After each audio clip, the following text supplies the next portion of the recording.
Assalamualaikum warahmatullahi wabarakatuh. Bapak Ibu Dewan Juri yang saya hormati dan teman-teman yang saya sayangi. Perkenalkan, nama saya Sabatina Naurasa. Saya bersekolah di SDN 02 Jatioso, Kecamatan Jatioso, Kabupaten Karanganyar. Pada kesempatan ini saya akan bertutur yang pastinya seru. Cerita ini diambil dari Cerita Rakyat Karanganyar, Jawa Tengah. Karangan Daniel Agus Marianto dan Listianeng Rarjanti yang diterbitkan oleh PT Grasindo dengan judul Asal Mula Sabta Tirta Pablengan. Beginilah ceritanya. Konon di tanah Jawa pernah berdiri sebuah kerajaan yang bernama Medangkamulan. Diperkirakan kerajaan itu berada di daerah Purwodadi. Pada saat itu yang memerintah kerajaan Medangkamulan adalah Aji Saka. Aji Saka menjadi raja di Medangkamulan setelah berhasil menyingkirkan Raja Dewata Cengkar yang konon katanya suka memakan daging manusia. Dengan kesaktian Aji Saka, Raja Dewata Cengkar pun berhasil diceburkan di tengah laut selatan yang ganas. Namun Raja Dewata Cengkar tidak binasa, dia justru menjelma menjadi seekor buaya putih yang ganas. Celaka Baginda, rakyat pesisir laut selatan saat ini sedang dirundung malapetaka. Malapetaka apa maksudmu, Patih? Di pesisir laut selatan saat ini sedang mengganas seekor buaya putih yang tidak diketahui dari mana datangnya Baginda. Aji Saka pun tampak berdiam diri. Aji Saka pun kemudian bertapa untuk memohon petunjuk kepada Sang Pencipta. Samar-samar dia mendengar sebuah suara gaib. Berjalanlah terus ke arah selatan. Di sebuah desa kau akan menemui wanita desa. Dia adalah tanda datangnya pertolongan. Aji Saka pun sangat berterima kasih telah mendapatkan petunjuk gaib itu. Maka raja yang berpakaian seperti pengembara itu terus berjalan seorang diri ke arah selatan. Setelah beberapa hari berjalan, akhirnya sampailah raja di sebuah desa. Karena tidak tahan menahan haus yang teramat sangat, Aji Saka pun segera menghampiri rumah yang ada di ujung desa. Terlihat ada seorang perempuan desa yang sedang menumbuk padi.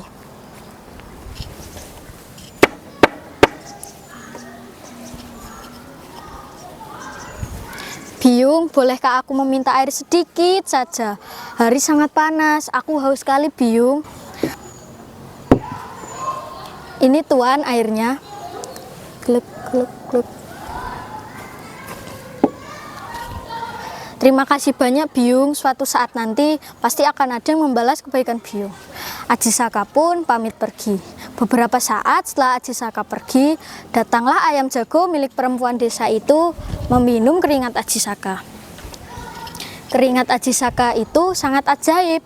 Walaupun sudah beberapa saat jatuh di atas tanah, keringat itu tidak kering. Keajaiban lainnya pun terjadi. Keesokan harinya, ayam jago itu bertelur.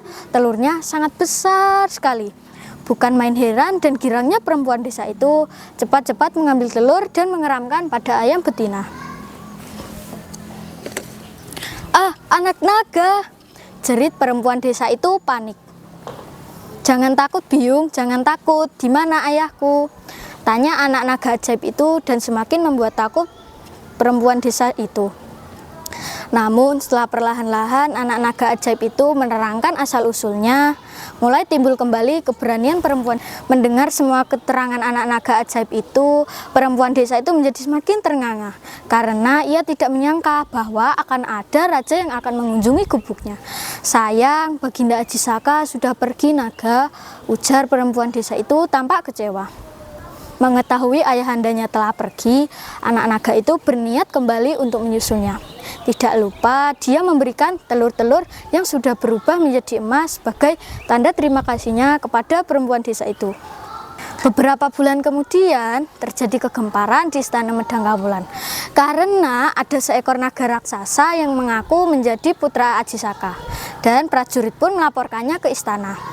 Sang raja sangat gembira karena di semedinya telah mendapatkan petunjuk bahwa akan ada seekor naga raksasa yang menjadi penolongnya. Sang raja pun segera menghampiri naga tersebut. Maka naga yang sebesar bukit itu pun mengaturkan sembah dan mengutarakan asal-usul serta keinginannya untuk berbakti dan diakui sebagai putra Medangkamulan. Sang raja pun memberikan syarat untuk membunuh buaya putih jelmaan Raja Dewata Cengkar. Sang naga pun menceburkan dirinya ke laut selatan dan berteriak mencari buaya putih. Buaya putih! Buaya putih pun langsung menyerang sang naga. Perkelahian tak kunjung usai. Pada hari ke-7, laut selatan pun mulai tenang. Ternyata air lautnya dipenuhi dengan darah merah dan putih. Prajurit berkesimpulan bahwa sang naga telah tewas bersama buaya putih. Ternyata sang naga masih hidup, tetapi penuh dengan luka, seperti tidak waras, linglung. Oleh karena itu, dengan sisa-sisa kekuatan naga pun berniat kembali untuk pulang ke Medang Kamulan. Sang naga pun menyusup ke dalam tanah. Namun karena linglung, sang naga saat menyembul ke atas tanah bukannya sampai di Medang Kamulan, tetapi sampai di daerah Matese, lereng Gunung Lawu. Tempat keluarga naga linglung pun berubah menjadi sebuah sumber mata air ajaib dengan 7 aneka rasa. Ada yang asin karena berasal dari laut selatan, ada yang hangat, ada mata air kesaktian, ada mata air hidup, ada mata air mati, dan ada juga mata air urus-urus yang berguna untuk pencuci perut. Tidak mengherankan jika sebuah sumber mata air ajaib itu tempat munculnya naga linglung dan dijadikan tempat keramat oleh Raja-Raja Mangkunegaran dan diberi nama sumber mata air Saptatirta Pablengan. Nah, pesan moral dari cerita ini adalah setiap perbuatan baik akan mendatangkan kebaikan pula, dan kita sebagai anak harus memiliki sifat patuh dan berbakti kepada orang tua. Terima kasih sudah mendengarkan cerita saya. Wassalamualaikum warahmatullahi wabarakatuh.